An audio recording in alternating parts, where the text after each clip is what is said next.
அனைவருக்கும் வணக்கம். உங்கள் திருப்பூர் காளீஸ்வரி பேசுகிறேங்க. நம்ம இப்போ இந்த வீடியோவில் பார்க்க போகிறது பார்த்தீங்க அப்படின்னா ஆடி மாதம் வரக்கூடிய பிரதோஷத்தை பற்றி பார்க்கலாங்க. புதன்கிழமை பிரதோஷம் வருதுங்க.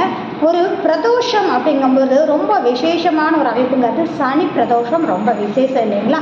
அதில் ஒவ்வொரு நாளும் வரக்கூடிய பிரதோஷத்தில் பார்த்திங்கன்னா இந்த புதன்கிழமை வரும் பிரதோஷம், அதுவும் ஆடி மாதம் அப்படிங்கும்போது அம்மனுக்கு உகந்த மாதம் அப்படிங்கிறதோடு அந்த அம்மன் அப்படின்னு சொல்லக்கூடிய இடத்துல சிவபெருமானாக இருக்கக்கூடிய சூரியன் சஞ்சாரமாக இருக்கிறார்.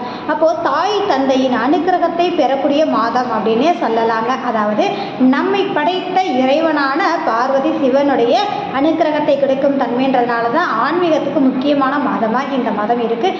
இதில் வரக்கூடிய பிரதோஷத்தில் பார்த்தீங்கன்னா புதன்கிழமை அப்படிங்கிறது என்ன அப்படின்னா படிப்புக்கான கிரகங்க.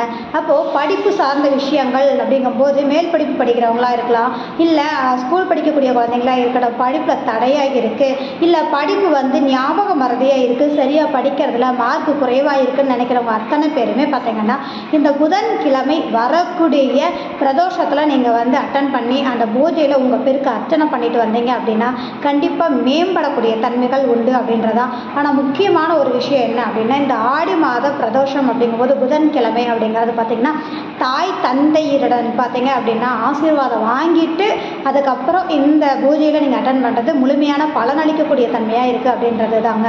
படிப்புக்கு மட்டும்தானா அப்படின்னு சொல்லி பார்த்தீங்கன்னா ஏதாவது பேப்பர்ஸ், அதாவது பத்திரங்கள் சார்ந்த விஷயங்கள் இருக்கக்கூடிய பிரச்சனைகள் சார்ந்தவங்க இருக்கிறவங்களா இருக்கட்டுங்க, அதே மாதிரி அடமானத்தில் இருக்கக்கூடிய பொருட்கள் மீட்டு வரதுக்கான அமைப்புகள் இருக்கிறவங்களும் பார்த்தீங்க அப்படின்னா இந்த பிரதோஷ வழிபாடு எடுத்துக்கும் போது இந்த மாத பிரதோஷ வழிபாடு உங்களுக்கு மிகப்பெரிய யோகத்தை வாரி வழங்கக்கூடிய பிரதோஷமாக மாற்றி அமைக்கும் அப்படின்றது தாங்க.